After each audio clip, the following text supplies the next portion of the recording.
So in the last class, we had discussed the meaning of marginal costing, okay, meaning of marginal cost, etc. Okay, so ಈಗ marginal costing ಅಂತ ಹೇಳಿದ್ರೆ it involves the ascertainment of marginal cost and also ascertainment of the effect of changes in the volume of output on profit. Okay, by differentiating between fixed cost and variable cost. That means to say, marginal costing differentiates, makes a distinction between variable cost and fixed cost, and thereby it ascertains the effect of changes in the volume of production on profit. Volume of production change ಆದ ಹಾಗೆ profit ಮೇಲೆ ಏನೇನು ಪರಿಣಾಮ ಆಗುತ್ತೆ, ಹೇಗೆ ಪರಿಣಾಮ ಆಗುತ್ತೆ volume of production ಇಂದಾಗಿ, ಅದರ ಚೇಂಜಸ್ ಇಂದಾಗಿ ಅನ್ನೋದನ್ನ ಮಾರ್ಜಿನಲ್ ಕಾಸ್ಟಿಂಗ್ ಟೆಕ್ನಿಕ್ ತೋರಿಸುತ್ತೆ. ಇದನ್ನ ಮಾಡಬೇಕಾದ್ರೆ ಅದು ಒಟ್ಟು ಕಾಸ್ಟ್ ಆಫ್ ಪ್ರೊಡಕ್ಷನ್ ಅನ್ನ ಫಿಕ್ಸೆಡ್ ಕಾಸ್ಟ್ ಮತ್ತೆ ವೇರಿಯಬಲ್ ಕಾಸ್ಟ್ ಅಂತ ಡಿವೈಡ್ ಮಾಡ್ಕೊಳ್ಳುತ್ತೆ. ಓಕೆ, ಇದನ್ನ ನಿಮಗೆ ನಾನು ಹಿಂದಿನ ಕ್ಲಾಸ್ ನಲ್ಲಿ ಹೇಳಿದ್ದೆ. ಮಾರ್ಜಿನಲ್ ಕಾಸ್ಟ್ ಅಂತ ಹೇಳಿದ್ರೆ it is nothing but variable cost. ಇದನ್ನು ಕೂಡ ಹೇಳಿದೆ.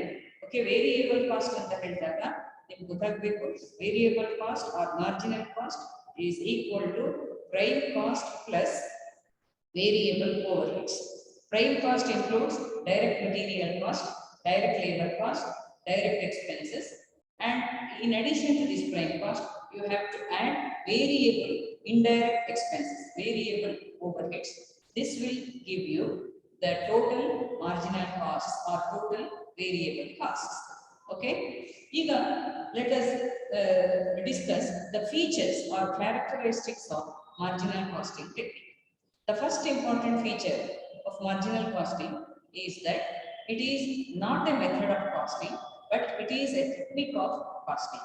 Okay, marginal costing is a technique. It is not concerned with the ascertainment of cost. It is not aimed at ascertaining the cost of production, but it is used by the management for the purpose of decision making. So it is a technique used by the management for the purpose of taking decisions. Okay, this is first important feature. Secondly, this marginal costing technique differentiates between the fixed cost and variable costs. Okay, it bifurcates the total cost of production into fixed and variable. ಒಟ್ಟು cost of production ಅನ್ನ ಎರಡು ಭಾಗ ಮಾಡ್ಕೊಳ್ಳುತ್ತೆ. First fixed cost ಮತ್ತೆ variable cost. And only variable cost are charge to the production. That means to say variable cost are treated as product cost. ಈ variable cost ಅನ್ನ product cost ಅಂತ treat ಮಾಡ್ತೀವಿ.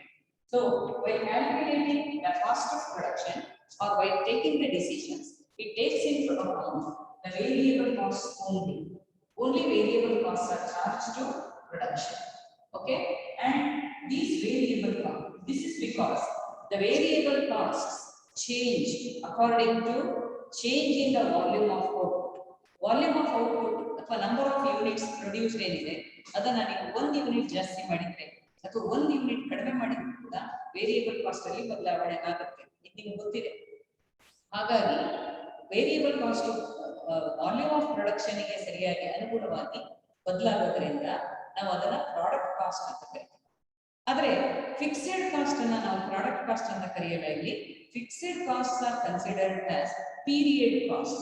Okay, fixed cost are considered as period cost because they are mostly related to a particular period.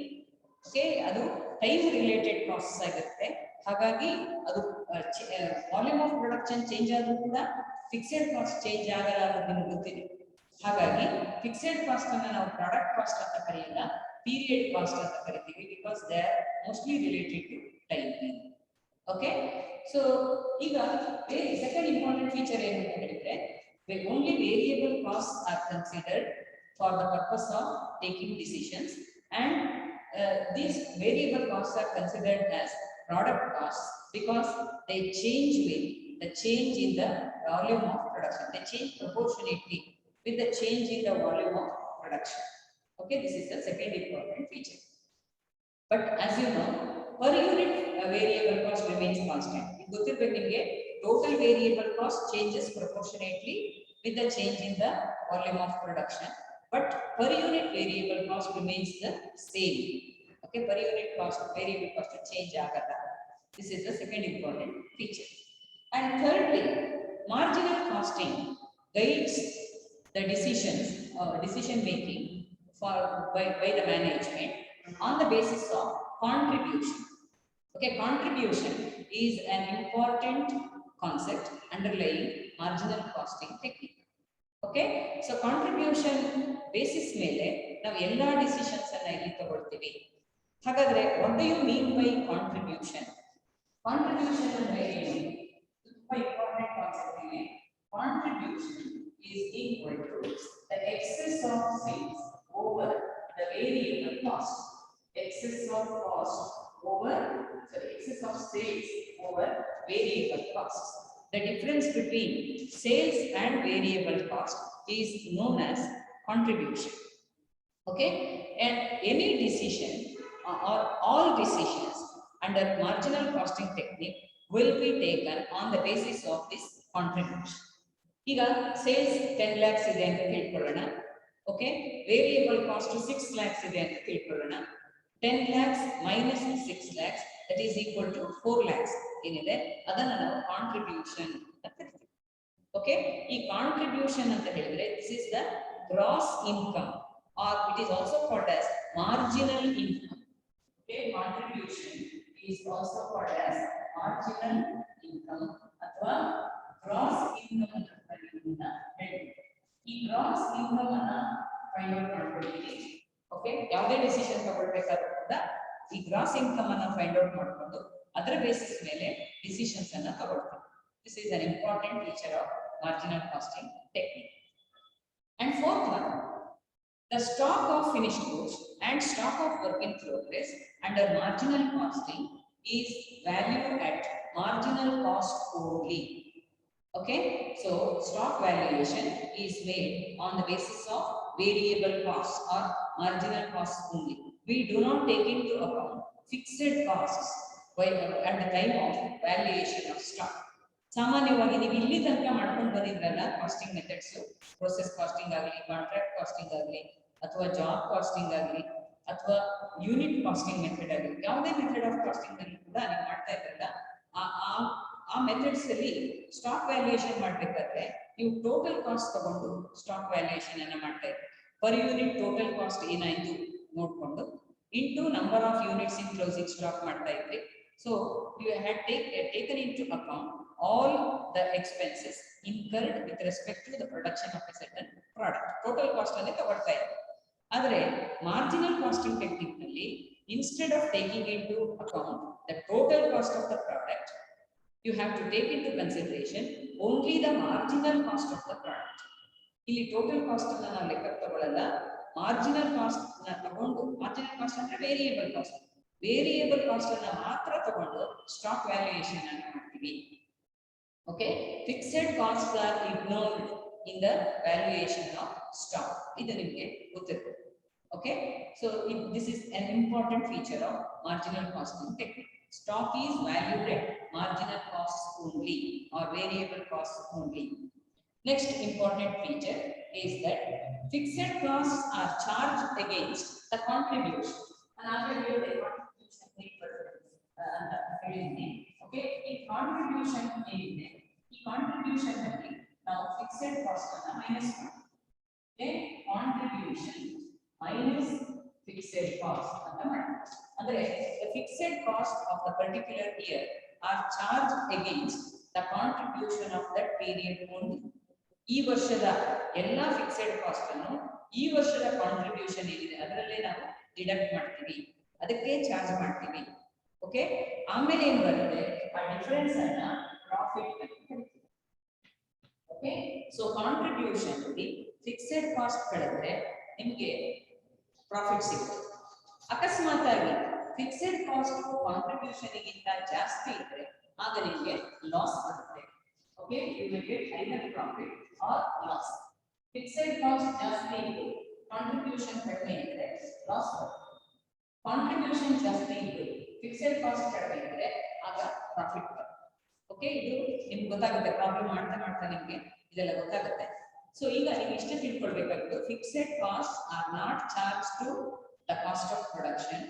They are not considered as product cost, but they are charged against contribution. They are deducted out of contribution of the period. Contribution ಅಂದ್ರೆ ಏನು ಅಂತ ನಿಮಗೆ ಗೊತ್ತಾಗಿದೆ. It is the gross income of the period or gross margin of the period ಅಂತ ತಿಳ್ಕೊಳ್ಬೇಕು. Okay. ಈಗ last important point in the features is that the difference between fixed cost and contribution is termed either as profit or as loss. Okay, difference between contribution and fixed cost ಏನು ಬರುತ್ತೆ ಅದನ್ನ profit ಅಥವಾ loss ಅಂತ ನೀವು ಹೇಳ್ತೀವಿ. Okay, ಇದಿಷ್ಟು features of marginal costing. ಒಂದ್ಸರಿ ಹೇಳ್ಬಿಡ್ತೀನಿ. First, marginal costing is not a method of costing, it is a technique of costing. Second point, only variable costs are considered for decision making purpose, and only variable costs are considered as product costs because these costs change proportionately with the change in the quantity of production. Okay. Third point, contribution is taken as the base for all decisions. Okay, any decisions will be taken by the management on the basis of contribution only under marginal costing technique. Fourth point, fixed costs are considered as period costs and they are deducted out of their fixed costs are deducted out of contribution of the period, or fixed costs are charged against the contribution of that period only. No fixed cost is carried forward to next period. ಈ ವರ್ಷದ fixed cost ಅನ್ನ ಮುಂದಿನ ವರ್ಷಕ್ಕೆ ನಾವು carry forward ಮಾಡೋದಿಲ್ಲ. ಅಷ್ಟು fixed cost ಈ ಪೀರಿಯಡಿನ ಅಷ್ಟು ಫಿಕ್ಸೆಡ್ ಕಾಸ್ಟ್ ಅನ್ನ ಈ ಪೀರಿಯಡಿನ ಕಾಂಟ್ರಿಬ್ಯೂಷನ್ ಅಲ್ಲೇ ಡಿಡಕ್ಟ್ ಮಾಡ್ಕೊಳ್ತೀವಿ. ಓಕೆ, ಅದು ಇನ್ನೊಂದು point. Then stock under marginal costing is always valued at marginal cost only or variable cost only. Okay. Last point, the difference between fixed contribution and fixed cost is called as profit. If the contribution is more than fixed cost, that difference is taken as profit. If the fixed cost is more than contribution, then the difference will be taken as loss. Okay, these are the features. Now coming to the assumptions of marginal costing technique ಅನ್ನು ನೋಡೋಣ. ಇಲ್ಲಿ assumptions ಅಂತ ಹೇಳಿದ್ರೆ marginal costing technique ಅನ್ನು apply ಮಾಡಬೇಕಾದ್ರೆ ಕೆಲವು ಊಹೆಗಳನ್ನು ನೀವು ಮಾಡ್ಕೊಳ್ಬೇಕಾಗುತ್ತೆ, ಕೆಲವು ಕಲ್ಪನೆಗಳನ್ನು ಮಾಡ್ಕೊಳ್ಬೇಕಾಗುತ್ತೆ, ಕೆಲವು assumptions ಅನ್ನು ಮಾಡ್ಕೊಳ್ಬೇಕಾಗುತ್ತೆ. What are those assumptions? The first important assumption is that you have to assume that the total cost can be bifurcated into fixed cost and variable cost. ಒಂದು assumption ಏನು ಮಾಡ್ಕೊಳ್ತೀರಿ ನೀವು ಅಂದ್ರೆ ಟೋಟಲ್ ಕಾಸ್ಟ್ ಆಫ್ ಪ್ರೊಡಕ್ಷನ್ ಏನು ಬರುತ್ತೆ ನಿಮಗೆ ಅದನ್ನ ಎರಡು ಭಾಗ ಕ್ಲಿಯರ್ ಆಗಿ ಮಾಡ್ಕೊಳ್ಬೋದು. ಒಂದು ವೇರಿಯೇಬಲ್ ಕಾಸ್ಟ್, ಇನ್ನೊಂದು ಫಿಕ್ಸೆಡ್ ಕಾಸ್ಟ್ ಅಂತ ಎರಡು ಭಾಗ ಮಾಡ್ಕೊಳ್ಬಹುದು ಅಂತ ನೀವು ಅಸ್ಯೂಮ್ ಮಾಡ್ತೀವಿ. Practically speaking, it is a very difficult task because no cost is fully fixed and no cost is fully variable. ಯಾವುದೇ ಒಂದು ಕಾಸ್ಟ್ ಪೂರ್ತಿಯಾಗಿ ಫಿಕ್ಸೆಡ್ ಕಾಸ್ಟ್ ಆಗಿರೋದಿಲ್ಲ, ಪೂರ್ತಿಯಾಗಿ ವೇರಿಯೇಬಲ್ ಕಾಸ್ಟ್ ಆಗಿರೋದಿಲ್ಲ. Most of the costs are semi-variable in nature. Okay, this has to be understood. ಯಾವುದೇ cost ಆದರೂ ಕೂಡ ಪೂರ್ತಿಯಾಗಿ ಫಿಕ್ಸೆಡ್ ಆಗಿ ಉಳ್ಕೊಳ್ಳೋದಿಲ್ಲ ಅಥವಾ ಪೂರ್ತಿಯಾಗಿ ಪ್ರಪೋರ್ಷನೇಟ್ ಆಗಿ ಚೇಂಜ್ ಆಗ್ತಾನೆ ಹೋಗೋದಿಲ್ಲ, ಸ್ವಲ್ಪ ವ್ಯತ್ಯಾಸ ಆಗ್ತಾ ಇರುತ್ತೆ. ಹಾಗಾಗಿ ಯಾವುದೇ ಕಾಸ್ಟ್ ಅನ್ನು ನಾವು ಪೂರ್ತಿ ವೇರಿಯೇಬಲ್ ಪೂರ್ತಿ ಫಿಕ್ಸೆಡ್ ಅಂತ ಹೇಳಿ ಬರಲ್ಲ, ಪ್ರಾಕ್ಟಿಕಲ್ ಆಗಿ ಹೇಳೋದಾದ್ರೆ. ಆದ್ರೆ ನೀವು ಮಾರ್ಜಿನಲ್ ಕಾಸ್ಟಿಂಗ್ ಅನ್ನ ಅಡಾಪ್ಟ್ ಮಾಡ್ಕೊಳ್ಬೇಕಾದ್ರೆ ಈ ಅಸಂಪ್ಷನ್ ಅನ್ನ ಮಾಡ್ಕೊಳ್ಳೇಬೇಕು. The cost can be clearly divided into fixed cost and variable cost. ಈ ಅಸಂಪ್ಷನ್ ಅನ್ನು ಮಾಡ್ಕೊಳ್ಬೇಕು. ಎರಡನೇ ಅಸಂಪ್ಷನ್ ಏನು ಅಂತ ಹೇಳಿದ್ರೆ the variable cost, total variable costs change proportionately with a change in the volume of output. Volume of output ಯಾವ ಪ್ರಮಾಣದಲ್ಲಿ change ಆಗ್ತಾ ಇದೆ ಅದೇ ಪ್ರಮಾಣದಲ್ಲಿ variable cost, total variable cost ಕೂಡ ಚೇಂಜ್ ಆಗುತ್ತೆ ಅಂತ ನೀವು ಅಸಂಪ್ಷನ್ ಮಾಡ್ಕೊಳ್ಬೇಕು. ಅಂದ್ರೆ ಈಗ ನೆನ್ನೆ ಒಂದು ಎಕ್ಸಾಂಪಲ್ ಹೇಳಿದ್ದೇನೆ, ಒಂದು ಯೂನಿಟ್ಗೆ 10 rupees ವೇರಿಯಬಲ್ ಕಾಸ್ಟ್ ಇದೆ ಅಂತ ತಿಳ್ಕೊಳ್ಳಿ. ಒಂದು ಯೂನಿಟ್ ಜಾಸ್ತಿ ಪ್ರೊಡ್ಯೂಸ್ ಮಾಡಿದ್ರೆ 10 rupees ಜಾಸ್ತಿ ಆಗುತ್ತೆ. 2 ಯೂನಿಟ್ಸ್ ಅನ್ನ ಜಾಸ್ತಿ ಪ್ರೊಡ್ಯೂಸ್ ಮಾಡಿದ್ರೆ 20 rupees ಜಾಸ್ತಿ ಆಗುತ್ತೆ. 3 ಯೂನಿಟ್ಸ್ ಅನ್ನ ಜಾಸ್ತಿ ಪ್ರೊಡ್ಯೂಸ್ ಮಾಡಿದ್ರೆ 30 rupees ಜಾಸ್ತಿ ಆಗುತ್ತೆ. ಈ ತರ ನೀವು ಅಸಂಪ್ಷನ್ ಅನ್ನ ಮಾಡ್ಕೊಳ್ತೀವಿ. ಅಂದ್ರೆ total variable cost change proportionately with the change in the quantity of production. production, change in the volume of production. Okay, but per unit variable cost remains constant. This is the assumption made under marginal costing technique. Third assumption, fixed cost. Fixed cost ಬಂದಾಗ ಪೂರ್ತಿ ಉಲ್ಟಾ. Okay, total fixed cost remain constant at all levels of output. Whatever may be the volume of production, the fixed cost remain the same. Fixed cost ಹಾಗೆ ಇರುತ್ತೆ, change ಆಗಲ್ಲ. ನೀವು 1000 units produce ಮಾಡಿದ್ರು ಅಷ್ಟೇ fixed cost ಇರುತ್ತೆ. 1500 units produce ಮಾಡಿದ್ರು fixed cost ಅದೇ amount ಇರುತ್ತೆ. 2000 ಯೂನಿಟ್ಸ್ ಪ್ರೊಡ್ಯೂಸ್ ಮಾಡಿದ್ರು ಅಷ್ಟೇ ಇರುತ್ತೆ. So fixed costs remain constant irrespective of change in the volume of production. This is another assumption that is made under marginal costing technique. Adre fixed cost per unit changes. ಗೊತ್ತಿದೆ ನಿಮಗೆ, ನಾನು ತೋರಿಸಿದ್ದೆ fixed cost per unit change ಆಗ್ತಾ ಇರುತ್ತೆ. Okay, as the production increases, fixed cost per unit decreases. As the production decreases, fixed cost per unit increases. Okay, volume of production ಜಾಸ್ತಿ ಆದರೆ fixed cost per unit ಕಡಿಮೆ ಆಗುತ್ತೆ, ಮತ್ತೆ wise Versa ಆಗುತ್ತೆ. ಅಂದ್ರೆ there is an inverse relationship between per unit fixed cost and the volume of production. ಇದು ಕೂಡ ನಿಮಗೆ ಗೊತ್ತಿದೆ.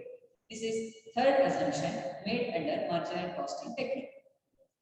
Fourth assumption is that selling price per unit remains constant. ಇನ್ನೊಂದು ಅಸಂಪ್ಷನ್, ಇಂಪಾರ್ಟೆಂಟ್ ಅಸಂಪ್ಷನ್ ಏನ್ ಮಾಡ್ಕೊಳ್ತೀರಿ ಅಂದ್ರೆ ಸೆಲ್ಲಿಂಗ್ ಪ್ರೈಸ್ ಪರ್ ಯೂನಿಟ್ ಇದ್ದ ಹಾಗೆ ಇರುತ್ತೆ, ಚೇಂಜ್ ಆಗಲ್ಲ. There is no increase or decrease in selling price ಅಂತ ಅಸಂಪ್ಷನ್ ಮಾಡಿಕೊಂಡು ನೀವು ಮಾರ್ಜಿನಲ್ ಕಾಸ್ಟಿಂಗ್ ಟೆಕ್ನಿಕ್ ಅನ್ನ ಅಡಾಪ್ಟ್ ಮಾಡ್ಕೊಳ್ಬೇಕಾಗುತ್ತೆ. Okay, and fifth important assumption is that volume of production is the only factor which influences the cost of production. ಇದು ತುಂಬಾ important assumption. ನೀವೇನ್ ಮಾಡ್ಕೊಳ್ತೀರಿ ಅಂದ್ರೆ cost of production ವ್ಯತ್ಯಾಸ ಆಗಲಿಕ್ಕೆ ಒಂದೇ ಒಂದು ಕಾರಣ ಏನು ಅಂತ ಹೇಳಿದ್ರೆ that is change in the volume of production. Volume of production ಜಾಸ್ತಿ ಆದ್ರೆ ಟೋಟಲ್ ಕಾಸ್ಟ್ ಕೂಡ ಜಾಸ್ತಿ ಆಗುತ್ತೆ. ವಾಲ್ಯೂಮ್ ಆಫ್ ಪ್ರೊಡಕ್ಷನ್ ಕಡಿಮೆ ಆದ್ರೆ ಟೋಟಲ್ ಕಾಸ್ಟ್ ಕೂಡ ಕಡಿಮೆ ಆಗುತ್ತೆ ಅನ್ನೋ ಅಸಂಪ್ಷನ್ ಅನ್ನ ನೀವು ಮಾಡ್ಕೊಳ್ತೀರಿ. ಅಂದ್ರೆ ಕಾಸ್ಟ್ ಆಫ್ ಪ್ರೊಡಕ್ಷನ್ ವ್ಯತ್ಯಾಸ ಆಗ್ಲಿಕ್ಕೆ, ಚೇಂಜ್ ಆಗ್ಲಿಕ್ಕೆ ವಾಲ್ಯೂಮ್ ಆಫ್ ಪ್ರೊಡಕ್ಷನ್ ಒಂದೇ ಕಾರಣ ಅಂತ ನೀವು ಹೇಳ್ತೀರಿ. ಓಕೆ, ಬೇರೆ ಬೇರೆ ಕಾರಣಗಳು ಬೇಕಾದಷ್ಟು ಇದೆ, ಆದ್ರೆ ನೀವು ಇಲ್ಲಿ ಅಸಂಪ್ಷನ್ ಮಾಡ್ಕೊಳ್ಬೇಕಾಗಿರೋದು ಏನಂದ್ರೆ volume of production is the only factor which causes a change in the cost of production. ಈ ತರ ಅಸಂಪ್ಷನ್ ಅನ್ನ ಮಾಡಿಕೊಂಡು ನೀವು ಮಾರ್ಜಿನಲ್ ಕಾಸ್ಟಿಂಗ್ ಟೆಕ್ನಿಕ್ ಅನ್ನ ಅಪ್ಲೈ ಮಾಡಬೇಕಾಗುತ್ತೆ. ಓಕೆ, ಇಷ್ಟು ಅಸಂಪ್ಷನ್ಸ್ ಅನ್ನ ಮಾಡಬೇಕು. ಈಗ ನೆಕ್ಸ್ಟ್ ಮಾರ್ಜಿನಲ್ ಕಾಸ್ಟ್ ಈಕ್ವೇಶನ್ ಅನ್ನ ನೋಡೋಣ. Okay, marginal cost equation. Marginal cost equation ಅನ್ನ ನಾನು ಈಗಾಗಲೇ ಬರೆದಿದ್ದೀನಿ, ಅದನ್ನೇ ನಾವು ಬೇಸಿಕ್ ಈಕ್ವೇಶನ್ ಅಂತ ಹೇಳ್ತೀವಿ. ಓಕೆ, ಇಲ್ಲಿ contribution is equal to sales minus variable cost ಅಂತ ಬರೆದಿದ್ದೀನಿ. This is the basic equation of marginal costing technique. Okay, contribution is equal to sales minus variable cost. Okay, ಇದನ್ನ ನೀವು ಅಬ್ರಿವಿಯೇಷನ್ ಅಲ್ಲಿ ಬರೆಯೋದಾದ್ರೆ C contribution ಗೆ C ಅಂತ ಬರುತ್ತೆ. C stands for contribution and S stands for sales. Sales ಅಂತ ಹೇಳ್ಬೋದು, selling price ಅಂತ ಹೇಳ್ಬೋದು, ಎರಡು ಒಂದೇ. selling ಒಂದು ಯೂನಿಟ್ ಹೇಳೋದಾದ್ರೆ selling price ಅಂತ ಹೇಳ್ಬೋದು, ತುಂಬಾ ಯೂನಿಟ್ಸ್ ನ ಸೇಲ್ ಅನ್ನು ಹೇಳೋದಾದ್ರೆ ಸೇಲ್ಸ್ ಅಂತ ಹೇಳ್ಬೋದು. ಓಕೆ, ಸೊ ಈಗ S minus B, S minus B, B stands for variable cost. Okay, this is the basic equation of marginal costing technique. ಇದನ್ನೇ ನಾವು ಇನ್ನೊಂದು ತರದಲ್ಲೂ ಕೂಡ ಬರೀಬಹುದು. ಅದನ್ನ ಒಂದು ಎಕ್ಸಾಂಪಲ್ ಕೊಟ್ಬಿಟ್ಟು ಆಮೇಲೆ ಇನ್ನೊಂದು ಈಕ್ವೇಶನ್ ಹೇಗೆ ಬರುತ್ತೆ ಅನ್ನೋದನ್ನ ತೋರಿಸ್ತೀವಿ. ಓಕೆ, ನೀವು ಮಾರ್ಜಿನಲ್ ಕಾಸ್ಟಿಂಗ್ ನಲ್ಲಿ ಅನಾಲಿಸಿಸ್ ಮಾಡಬೇಕಾದ್ರೆ you have to start with sales. Sales ಇಂದ ಶುರು ಮಾಡಿ. Okay, first suppose sales are rupees 10 lakhs. Okay, sales 10 lakhs ಇದೆ. ಫಸ್ಟ್ ಸೇಲ್ಸ್ ಅಲ್ಲಿ ನೀವು ವೇರಿಯಬಲ್ ಕಾಸ್ಟ್ ಅನ್ನ ಕಟ್ಕೊಳ್ಳಿ. ಓಕೆ, ವೇರಿಯಬಲ್ ಕಾಸ್ಟ್ ಅನ್ನ variable cost is nothing but marginal cost. Okay, suppose the variable cost is 4 lakhs, 6 lakhs, 6 lakhs. Okay, now the difference is 4 lakhs. This 4 lakhs is taken as the contribution, total contribution of the period. Okay,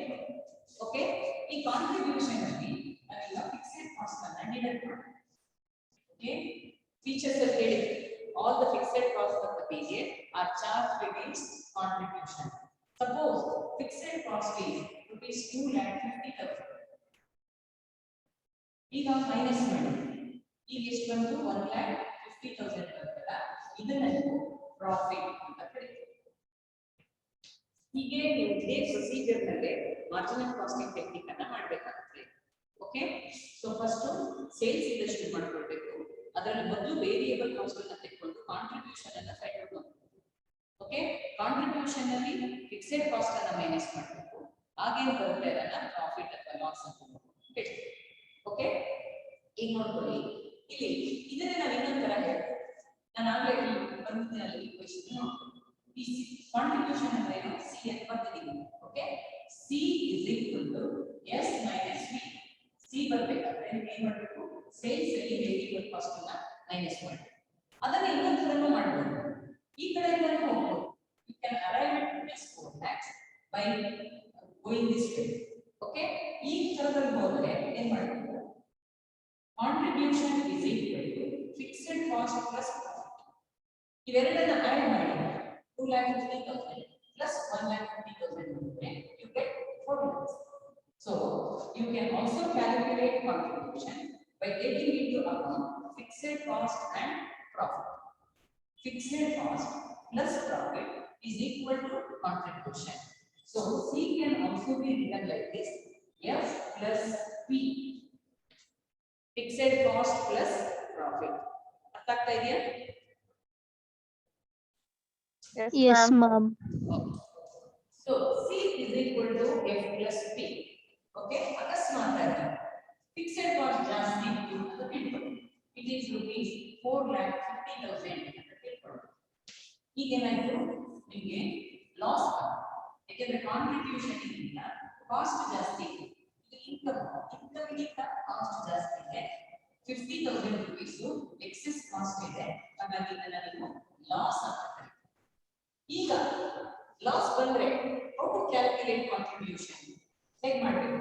fixed cost minus loss is equal to contribution. Profit ಬಂದ್ರೆ plus profit ಮಾಡಿ, loss ಬಂದ್ರೆ ಹೀಗೆ ಮಾಡಿ F plus P or F minus L. F minus L, fixed cost 4,50,000 minus loss 50,000 you get 4 lakhs. Okay, so ಹಾಗಾಗಿ F minus L ಅಂತ ಹೇಳ್ಬೋದು, F plus P ಅಂತ ಹೇಳ್ಬೋದು. Okay, this is the basic equation of marginal costing technique. Now let us discuss the uses of marginal costing equation. ಈ marginal costing equation ಅನ್ನ ಯಾವ್ಯಾವುದಕ್ಕೆ ನಾವು use ಮಾಡ್ಕೊಳ್ಬಹುದು, ಯಾವ್ಯಾವ ಸಂದರ್ಭಗಳಲ್ಲಿ ಇದನ್ನ ಯೂಸ್ ಮಾಡ್ಕೊಳ್ಬಹುದು, ಏನೇನು ಕ್ಯಾಲ್ಕುಲೇಟ್ ಮಾಡಬಹುದು ಅನ್ನೋದನ್ನ the uses of marginal cost equation. ಇದನ್ನೆಲ್ಲ ನಿಮಗೆ ಥಿಯರಿ ಕ್ವೆಶ್ಚನ್ ಅಂತ ಕೇಳಬಹುದು. What are the uses of ಅಥವಾ explain the uses of marginal cost equation ಅಂತ ಹೇಳ್ಬೋದು. Explain the uses of profit volume ratio ಅದನ್ನ ಮುಂದೆ ಹೇಳ್ತೀನಿ ನಾನು, ಅದನ್ನು ಕೂಡ ಕೇಳಬಹುದು. ಸೊ ಈಗ ನೋಡಿ, uses of marginal cost equation ಅಂದ್ರೆ, first of all, marginal cost equation can be used to ascertain the break-even point. Break-even point.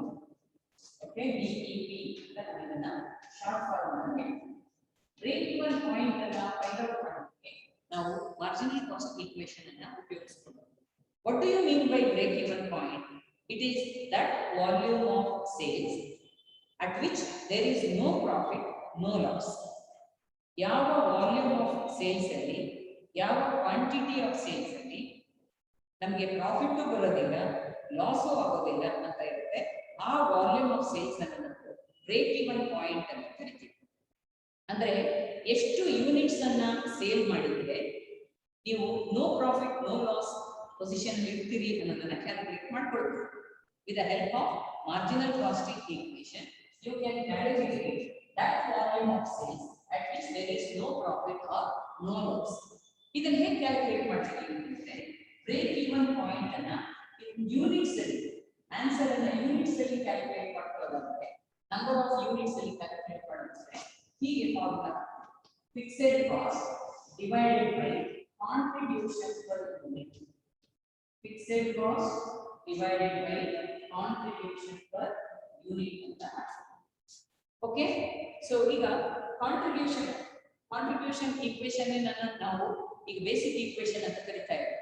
Okay, contribution ಅನ್ನ ಕ್ಯಾಲ್ಕುಲೇಟ್ ಮಾಡ್ಕೊಂಡ್ರೆ you can calculate the BEP, break even point. That is the important use of break even marginal cost equation. So ಇಲ್ಲಿ fixed cost ಅನ್ನೋ problem ಅನ್ನು ಕೊಟ್ಟಿರ್ತಾರೆ. Contribution calculate ಮಾಡ್ತೀವಿ. Per unit contribution ಅಂದ್ರೆ selling price per unit ತಗೊಳ್ಬೇಕು. Selling price ಒಂದು ಯೂನಿಟಿನ selling price minus variable cost per unit ಅನ್ನ ಪ್ಲಸ್ S minus V ಅಂತ ಮಾಡ್ತೀವಿ. This is nothing but S minus V. Okay, so selling price per unit minus variable cost per unit ಮಾಡಿದ್ರೆ ನಿಮಗೆ contribution per unit ಸಿಗುತ್ತೆ. Okay, ಈಗ ನೀವು break even point ಅನ್ನ calculate ಮಾಡ್ಕೊಳ್ಳಿ. ಹಾಗೆ ನೀವು ಇದನ್ನ ಬ್ರೇಕ್ ಇವನ್ ಪಾಯಿಂಟ್ ಅನ್ನ ರುಪಿ ವ್ಯಾಲ್ಯೂ ನಲ್ಲಿ ಕೂಡ ಕ್ಯಾಲ್ಕುಲೇಟ್ ಮಾಡಿ. ಇನ್ ರುಪಿ ವ್ಯಾಲ್ಯೂ ನಲ್ಲಿ ಕ್ಯಾಲ್ಕುಲೇಟ್ ಮಾಡಿದ್ರೆ ಇದೇ ಫಾರ್ಮುಲಾ ಸ್ವಲ್ಪ ಚೇಂಜ್ ಮಾಡಬೇಕು. Okay, this is equal to fixed cost divided by PV ratio. Here PV ratio is the profit volume ratio. This is called profit volume ratio. Okay, ಅಂದ್ರೆ volume of sales ಇಗೂ profit ಇಗೂ ಇರುವಂತ ಸಂಬಂಧವನ್ನ ಇದು ತೋರಿಸುತ್ತೆ. PV ratio. PV ratio is nothing but the contribution ratio. This is nothing but the contribution ratio ಅಥವಾ marginal income ratio. Contribution ಅನ್ನು ನಾವು marginal income ಅಂತ ಕರಿತೀವಿ, ಗ್ರಾಸ್ ಮಾರ್ಜಿನ್ ಅಂತ ಹೇಳ್ತೀವಿ. ಓಕೆ, ಸೊ ಕಾಂಟ್ರಿಬ್ಯೂಷನ್ ರೇಷಿಯೋನೇ ನಾವು PV ರೇಷಿಯೋ ಅಂತ ಹೇಳ್ತೀವಿ. ಓಕೆ, PV ರೇಷಿಯೋ ಹೇಗೆ ಕ್ಯಾಲ್ಕುಲೇಟ್ ಮಾಡೋದು ಇದನ್ನು ತೋರಿಸ್ತೀನಿ ನೋಡಿ.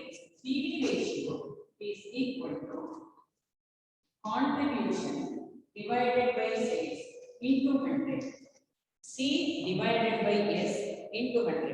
Ratio of contribution to sales. It is the ratio of contribution to sales. ಹೀಗೆ ನೆನಪಿಟ್ಕೊಳ್ಳಿ. ಕಾಂಟ್ರಿಬ್ಯೂಷನ್ ಹೇಗೆ ಬರಬೇಕು, ಇಷ್ಟು ಸೇಲ್ಸ್ ಇದ್ದಾಗ ಇಷ್ಟು ಕಾಂಟ್ರಿಬ್ಯೂಷನ್ ಇರುತ್ತೆ. ಹಾಗಾದ್ರೆ 100 ರೂಪೀಸ್ ಸೇಲ್ಸ್ ಇದ್ದಾಗ ಎಷ್ಟು ಕಾಂಟ್ರಿಬ್ಯೂಷನ್ ಇರುತ್ತೆ ಅಂತ ನೀವು ಕ್ಯಾಲ್ಕುಲೇಟ್ ಮಾಡ್ತೀವಿ. ಪರ್ಸೆಂಟೇಜ್ ಅಲ್ಲಿ ಕ್ಯಾಲ್ಕುಲೇಟ್ ಮಾಡ್ತೀವಿ. PV ratio is always calculated in terms of percentages. ಹಾಗಾಗಿ ಇಂಟು 100 ಅಂತ ಬರ್ಕೊಳ್ತೀವಿ. ಓಕೆ, ಈ PV ರೇಷಿಯೋನ ನೀವು ಕ್ಯಾಲ್ಕುಲೇಟ್ ಮಾಡ್ಕೊಂಡ್ರೆ this is nothing but contribution ratio. Contribution ratio calculate ಮಾಡ್ಕೊಂಡ್ರೆ you can also calculate the BEP in rupees. Rupee value ನಲ್ಲಿ BEP ಅನ್ನ calculate ಮಾಡಲಿಕ್ಕೆ ಸಾಧ್ಯ ಆಗುತ್ತೆ. ಸೊ ರುಪಿ ವ್ಯಾಲ್ಯೂ ನಲ್ಲಿ ಅಂದ್ರೆ BEP ರುಪೀಸ್ ಅಲ್ಲಿ ಬರುತ್ತೆ, ಇಲ್ಲಿ ಯೂನಿಟ್ಸ್ ಅಲ್ಲಿ ಬರುತ್ತೆ. ಎಷ್ಟು ಯೂನಿಟ್ಸ್ ಅನ್ನ ಸೇಲ್ ಮಾಡಿದ್ರೆ ನಮಗೆ ಬ್ರೇಕ್ ಇವನ್ ಪಾಯಿಂಟ್ ಸಿಗುತ್ತೆ ಅನ್ನೋದನ್ನ ನಾವು ಇಲ್ಲಿ ಕ್ಯಾಲ್ಕುಲೇಟ್ ಮಾಡಿ. ಫಾರ್ ಎಕ್ಸಾಂಪಲ್ ಒಂದು ಎಕ್ಸಾಂಪಲ್ ಹೇಳಿ ಮಾಡೋದಾದ್ರೆ, ಸಪೋಸ್ ಫಿಕ್ಸೆಡ್ ಕಾಸ್ಟ್ 60,000 rupees ಇದೆ ಅಂತ ಇಟ್ಕೊಳ್ಳಿ.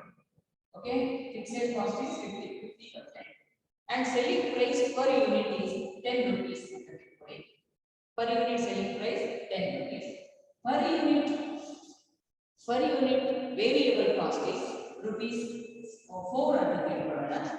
per unit variable cost is for one unit ಗೆ. so 10 minus 4 ಅಂದ್ರೆ 6 ಆಗುತ್ತೆ.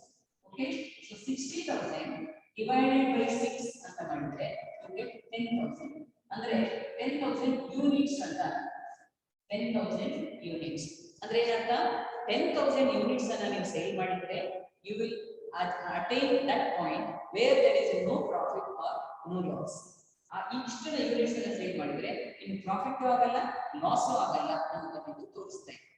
ಓಕೆ, ಇದು first one of the important uses of marginal cost equation. And secondly you can also calculate the volume of sales to earn a desired level of profit. Second use, ಎರಡನೇ use ಹೇಗೆ ಅಂತ ಹೇಳಿದ್ರೆ you can also calculate the volume of sales to earn a desired level of profit. Suppose you have planned to earn a profit of rupees 50,000 in the coming year. Next year 50,000 rupees profit ಮಾಡಬೇಕು ಅಂತ ನಾನು ಒಂದು target ಅನ್ನು set ಮಾಡ್ಕೊಂಡಿದ್ದೀನಿ, ಒಂದು plan ಮಾಡ್ಕೊಂಡಿದ್ದೀನಿ. 50,000 rupees profit earn ಮಾಡಬೇಕಾದ್ರೆ ಎಷ್ಟು ಸೇಲ್ಸ್ ಅನ್ನ ಮಾಡಬೇಕು ಅಂತ ನೀವು ಈಗ ಎಸ್ಟಿಮೇಟ್ ಮಾಡಬೇಕು. Okay, to earn 50,000 rupees, what is the volume of sales to be made during the next year? ಅದನ್ನ ಈಗಲೇ ನೀವು ಕ್ಯಾಲ್ಕುಲೇಟ್ ಮಾಡಿ ಇಟ್ಕೊಳ್ಳಿ. ಅಂದ್ರೆ this is possible with the help of marginal cost equation. Again, contribution ratio or contribution per unit can be used for this purpose. ಹೇಗೆ ಅಂತಂದ್ರೆ ಇದನ್ನ ನೀವು ಕ್ಯಾಲ್ಕುಲೇಟ್ ಮಾಡಿದ್ರೆ ಫಾರ್ಮುಲಾ ಇದೆ. ಇದರ ಮೇಲೆಲ್ಲ ಪ್ರಾಬ್ಲಮ್ ಅನ್ನು ನೀವು ಸಾಲ್ವ್ ಮಾಡಬೇಕು. Okay, fixed cost plus desired profit, okay, fixed cost plus desired profit divided by contribution per unit. Contribution per unit. ಸ್ವಲ್ಪ ವ್ಯತ್ಯಾಸ ಆಗಿದೆ. ಬ್ರೇಕ್ ಇವನ್ ಪಾಯಿಂಟ್ ಅನ್ನ ಕ್ಯಾಲ್ಕುಲೇಟ್ ಮಾಡಬೇಕಾದ್ರೆ ಈಗ ಮಾಡಿದ್ವಿ, ಈ ಕಾಂಪೋಷನ್ ಅನ್ನು ಬಿಟ್ಟಿದ್ವಿ. ಬರೀ fixed cost divided by contribution per unit ಅಂತ ಮಾಡ್ಕೊಂಡಿದ್ವಿ. ಯಾಕೆ ಅಂತ ಹೇಳಿದ್ರೆ ಬ್ರೇಕ್ ಇವನ್ ಲೆವೆಲ್ ನಲ್ಲಿ total cost will be equal to total sales. Total sales total cost ಒಂದೇ ಇರುತ್ತೆ. ಹಾಗೆ contribution will be equal to fixed cost at the break even point. Break even point ಅಲ್ಲಿ contribution will be equal to fixed cost. Contribution ಅಲ್ಲಿ fixed cost ತೆಗೆದ್ರೆ 0 ಬರಬೇಕು ನಿಮಗೆ. ಆಗ ಅದು break even point ಅಂತ ಹೇಳ್ತೀವಿ. ಅಲ್ಲಿ no profit no loss situation ಬಂದ್ಬಿಡುತ್ತೆ. So break even point ಅಲ್ಲಿ contribution will be equal to fixed cost. ಗೊತ್ತಿರಬೇಕು. ಹಾಗಾಗಿ ನಾವು break even point ಅನ್ನು ಕ್ಯಾಲ್ಕುಲೇಟ್ ಮಾಡಬೇಕಾದ್ರೆ fixed cost divided by contribution per unit ಅಂತ ಮಾಡಿದ್ವಿ. ಇಲ್ಲಿ ನಮಗೆ ಬರೋಂತ ಕಾಂಟ್ರಿಬ್ಯೂಷನ್ ಎಷ್ಟು ಇರಬೇಕು ಅಂತ ಹೇಳಿದ್ರೆ we should be able to recover the fixed cost and then we should be left with 50,000 rupees. Okay, ನಮ್ಗೆ ಎಷ್ಟು ಕಾಂಟ್ರಿಬ್ಯೂಷನ್ ಬರಬೇಕು ಅಂದ್ರೆ ಈಗ 50,000 ಪ್ರಾಫಿಟ್ ಮಾಡಬೇಕು ಅಂತ ನೀವು ತಿಳ್ಕೊಂಡಿದ್ದೀರಿ. ಓಕೆ, ಆಗ ನಿಮ್ಮ ಕಾಂಟ್ರಿಬ್ಯೂಷನ್ ಎಷ್ಟಿರಬೇಕು? ನೀವು ಬಂದಿರೋ ಕಾಂಟ್ರಿಬ್ಯೂಷನ್ ಅಲ್ಲಿ ಫಿಕ್ಸೆಡ್ ಕಾಸ್ಟ್ ಪೂರ್ತಿ ರಿಕವರ್ ಆಗಬೇಕು, ಅಷ್ಟು ಪೂರ್ತಿ ಕವರ್ ಆಗಬೇಕು. ಅದಾದ್ಮೇಲೆ ನಿಮ್ಗೆ 50,000 ರೂಪಾಯಿ ಉಳಿಬೇಕು. ಓಕೆ, ಅಷ್ಟು ಕಾಂಟ್ರಿಬ್ಯೂಷನ್ ಅನ್ನ ನೀವು ಮಾಡ್ಕೊಳ್ಬೇಕು. ಅದನ್ನ ನೀವು ಕ್ಯಾಲ್ಕುಲೇಟ್ ಮಾಡಲಿಕ್ಕೋಸ್ಕರ ಈ ಫಾರ್ಮುಲಾನ ಹಾಕಿ fixed cost plus desired profit divided by contribution per unit. ಈಗ ನಿಮಗೆ ಏನು ಆನ್ಸರ್ ಬರುತ್ತೆ ಅದು ಯೂನಿಟ್ಸ್ ಅಲ್ಲಿ ಸಿಗುತ್ತೆ. ಎಷ್ಟು ಯೂನಿಟ್ಸ್ ಅನ್ನ ಸೇಲ್ ಮಾಡಿದ್ರೆ ನಿಮಗೆ 50,000 rupees ಪ್ರಾಫಿಟ್ ಬರುತ್ತೆ ಅಥವಾ ಡಿಸೈರ್ಡ್ ಪ್ರಾಫಿಟ್ ಬರುತ್ತೆ ಅಂತ ನೀವು ಕ್ಯಾಲ್ಕುಲೇಟ್ ಮಾಡಿ. ಇದನ್ನೇ ರುಪಿ ವ್ಯಾಲ್ಯೂನಲ್ಲಿ ಮಾಡೋದಾದ್ರೆ ರುಪಿ ವ್ಯಾಲ್ಯೂನಲ್ಲಿ ಮಾಡಿದ್ರೆ ಸ್ವಲ್ಪ ಚೇಂಜ್ ಮಾಡಬೇಕು. Fixed cost plus desired profit divided by PV ratio. Rupee ವ್ಯಾಲ್ಯೂನಲ್ಲಿ ಬೇಕು ಅಂದ್ರೆ PV ratio ಇಂದ ಡಿವೈಡ್ ಮಾಡಿ. ಯೂನಿಟ್ಸ್ ಅಲ್ಲಿ ಬೇಕು ಅಂತ ಹೇಳಿದ್ರೆ ಕಾಂಟ್ರಿಬ್ಯೂಷನ್ ಪರ್ ಯೂನಿಟ್ ಇಂದ ನೀವು ಡಿವೈಡ್ ಮಾಡಿ, ಅಷ್ಟೇ ವ್ಯತ್ಯಾಸ. ಓಕೆ, ಬಿಪಿ ನಲ್ಲಿ ನಾನು ಇದನ್ನು ಹೇಳಿದ್ದೀನಿ. ಇಲ್ಲಿ ಯೂನಿಟ್ಸ್ ಅಲ್ಲಿ ಬರುತ್ತೆ ಆನ್ಸರ್, ಇಲ್ಲಿ ರುಪೀಸ್ ಅಲ್ಲಿ ಆನ್ಸರ್ ಬರುತ್ತೆ. Okay, this is another important use of marginal cost equation. Third use is that it helps to find out the profit volume ratio, that is the PV ratio. Another important use of marginal cost equation is that it helps to find out the PV ratio. PV ratio na calculate ಮಾಡಲಿಕ್ಕೆ help ಮಾಡುತ್ತೆ profit volume ratio. Okay, profit volume ratio is nothing but contribution ratio. ಇದನ್ನ ಯಾವಾಗಲೂ ನೆನಪಿನಲ್ಲಿ ಇಟ್ಕೊಳ್ಳಿ. Ratio of contribution to sales. Okay, this is ratio of contribution to sales into 100 percentage calculate ಮಾಡೋದ್ರಿಂದ into 100 ಅಂತ ಮಾಡ್ತೀವಿ. So ಈಗ contribution divided by sales into 100 ಅಂತ ಮಾಡಿದ್ರೆ PV ratio ಸಿಗುತ್ತೆ. ಇದನ್ನ ಇನ್ನೊಂದು ಥರದಲ್ಲೂ ಬರೆಯಬಹುದು. ನಾನು ಆಮೇಲೆ ಹೇಳಿದೆ ನಿಮಗೆ ಕಾಂಟ್ರಿಬ್ಯೂಷನ್ ಗೆ ಎರಡು ಫಾರ್ಮುಲಾ ಇದೆ. ಒಂದು S minus V, ಇನ್ನೊಂದು F plus P or F minus L. Okay, so ಇದನ್ನ ನೀವು C ನ ಬದಲಿಗೆ ಹೀಗೆ ಬರೆಯಿರಿ.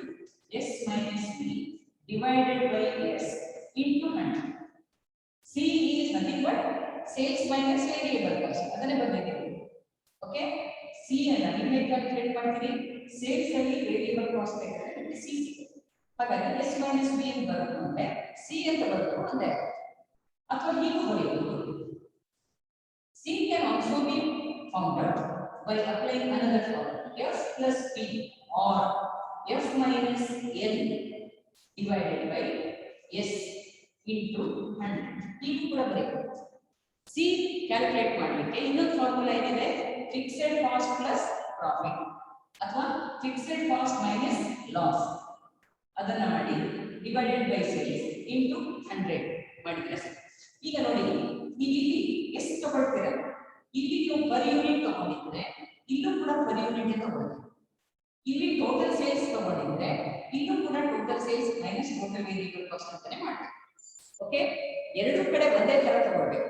ಮೇಲ್ಗಡೆ ಪರ್ ಯೂನಿಟ್ ತಗೊಂಡ್ರೆ ಇಲ್ಲಿ ಪರ್ ಯೂನಿಟ್, ಇಲ್ಲಿ ಟೋಟಲ್ ಸೇಲ್ಸ್ ತಗೊಂಡ್ರೆ ಇಲ್ಲಿ ಟೋಟಲ್ ಸೇಲ್ಸ್. ಅರ್ಥ ಆಗತ್ತಲ್ಲ? ಇದನ್ನ ಮಾತ್ರ ಈ ಪಾಯಿಂಟ್ ಅನ್ನ ಮರಿಬೇಡಿ ಪ್ರಾಬ್ಲಮ್ ಮಾಡ್ಬೇಕಾದ್ರೆ. ಓಕೆ, ಸೊ ಪಿ ವಿ ರೇಷಿಯೋನ ಹೀಗೆ ನೀವು ಕ್ಯಾಲ್ಕುಲೇಟ್ ಮಾಡಿ.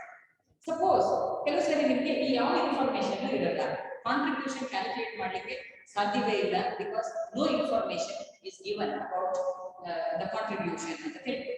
ಈ ಕಾಂಟ್ರಿಬ್ಯೂಷನ್ ಕ್ಯಾಲ್ಕುಲೇಟ್ ಮಾಡಲಿಕ್ಕೆ ಸಾಧ್ಯ ಇಲ್ಲ ಅಂತ ಹೇಳಿದಾಗ ಇನ್ನೂ ಒಂದು ಫಾರ್ಮುಲಾ ಇದೆ, ಏನಂತ ಹೇಳಿದ್ರೆ change in profit divided by change in sales into 100. change in sales into 100. ಹೀಗೆ ಕೂಡ ನೀವು ಕ್ಯಾಲ್ಕುಲೇಷನ್ ಅನ್ನು ಮಾಡ್ಕೊಳ್ಳಿ. ಓಕೆ, ಚೇಂಜ್ ಇನ್ ಪ್ರಾಫಿಟ್ ಅಂತ ಹೇಳ್ಬೋದು, ಡಿಫರೆನ್ಸ್ ಇನ್ ಪ್ರಾಫಿಟ್ ಅಂತ ಹೇಳಿ, ಡಿಫರೆನ್ಸ್ ಇನ್ ಪ್ರಾಫಿಟ್. ಈಗ ಕೆಲವು ಸತಿ ಏನ್ ಮಾಡ್ತಾರೆ, ನಿಮಗೆ 2 ವರ್ಷದ ಕಾಂಟ್ರಿಬ್ಯೂಷನ್ ಅಥವಾ 2 ವರ್ಷದ ಪ್ರಾಫಿಟ್ ಅನ್ನ ಕೊಡ್ತಾರೆ.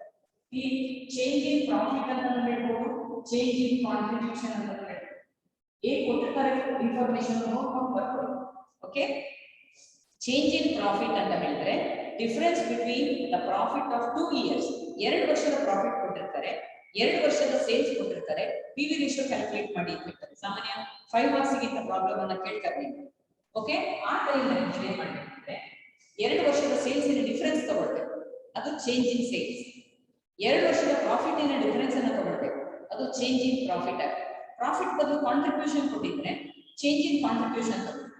ಓಕೆ, ಇಂಟು 100 ಮಾಡಿ, ಆಗ ನಿಮಗೆ ಪಿ ವಿ ರೇಷಿಯೋ ಬರುತ್ತೆ. This is another formula for calculating the P V ratio. Okay, so ಇಷ್ಟು ರೇಷಿಯೋಸ್ ಅನ್ನ ನೀವು ಸಾಮಾನ್ಯವಾಗಿ ಮಾಡಬೇಕಾಗುತ್ತೆ. ಈ ಪಿ ವಿ ರೇಷಿಯೋ ಒಂದನ್ನ ನೀವು ಕ್ಯಾಲ್ಕುಲೇಟ್ ಮಾಡ್ಕೊಳಕ್ ಬಂದ್ರೆ you can calculate many other things. Okay, ಬೇರೆ ಬೇರೆ ಮಿಸ್ಸಿಂಗ್ ಕಾನ್ಸೆಪ್ಟ್ಸ್ ಸುಮಾರನ್ನ ನೀವು ಕ್ಯಾಲ್ಕುಲೇಟ್ ಮಾಡಬೇಕು. ಪಿ ವಿ ರೇಷಿಯೋದಿಂದ uses of P V ratio, what are the uses of P V ratio ಅಂತ ಕೂಡ ಕೇಳ್ತಾರೆ ನಿಮ್ಗೆ. Uses of P V ratio ಕೇಳಿದಾಗ ಒಂದು ನಿಮಿಷ ಬ್ರೇಕ್ ತಗೊಳ್ತೀನಿ. ನೀವು ಅಟೆಂಡೆನ್ಸ್ ಸ್ಕ್ರೀನ್ ಶಾಟ್ ಅನ್ನು ದಯವಿಟ್ಟು ಕಳಿಸಿ ನನಗೆ. Okay okay ma'am. ಈಗ ಪಿ ವಿ ರೇಷಿಯೋನ ನೀವು ಫೈಂಡ್ ಔಟ್ ಮಾಡೋದ್ರಿಂದ ಬೇರೆ ಬೇರೆ ಮಿಸ್ಸಿಂಗ್ ಕಾನ್ಸೆಪ್ಟ್ಸ್ ಅನ್ನ ಕ್ಯಾಲ್ಕುಲೇಟ್ ಮಾಡ್ಬೋದು ಅಂತ ಹೇಳಿ. ಏನೇನು ಕ್ಯಾಲ್ಕುಲೇಟ್ ಮಾಡ್ಬೋದು ಈಗಾಗಲೇ ನಾನು ಎಕ್ಸ್ಪ್ಲೈನ್ ಮಾಡಿದ್ದೀನಿ. ಇದನ್ನೆಲ್ಲ ಒಂದು ಬ್ರೇಕ್ ಇವನ್ ಪಾಯಿಂಟ್ ಅನ್ನ ಕ್ಯಾಲ್ಕುಲೇಟ್ ಮಾಡ್ಬೋದು. Fixed cost divided by P V ratio ಮಾಡಿದ್ರೆ you get the break even point in rupees. ಅದೇ ತರ you can also calculate the volume of sales to earn a profit, to earn a desired level of profit. Desired level of profit ಅನ್ನ calculate ಮಾಡಲಿಕ್ಕೆ ಕೂಡ ನೀವು P V ರೇಷಿಯೋನ use ಮಾಡ್ಕೊಳ್ಬೋದು. ಹೇಗೆ ಮಾಡ್ತೀರಿ? Fixed cost plus desired profit divided by P V ratio ಮಾಡಿದ್ರೆ sales volume ಎಷ್ಟು ಮಾಡಿದ್ರೆ ಎಷ್ಟು ಪ್ರಾಫಿಟ್ ಬರುತ್ತೆ ಅನ್ನೋದು ನಿಮಗೆ ಗೊತ್ತಾಗುತ್ತೆ. ಅದು second important use. Third one is that you can also find out the margin of safety. Okay, margin of ಸೇಫ್ಟಿಯನ್ನು ಕೂಡ ನೀವು ಇಲ್ಲಿ ಕ್ಯಾಲ್ಕುಲೇಟ್ ಮಾಡಿ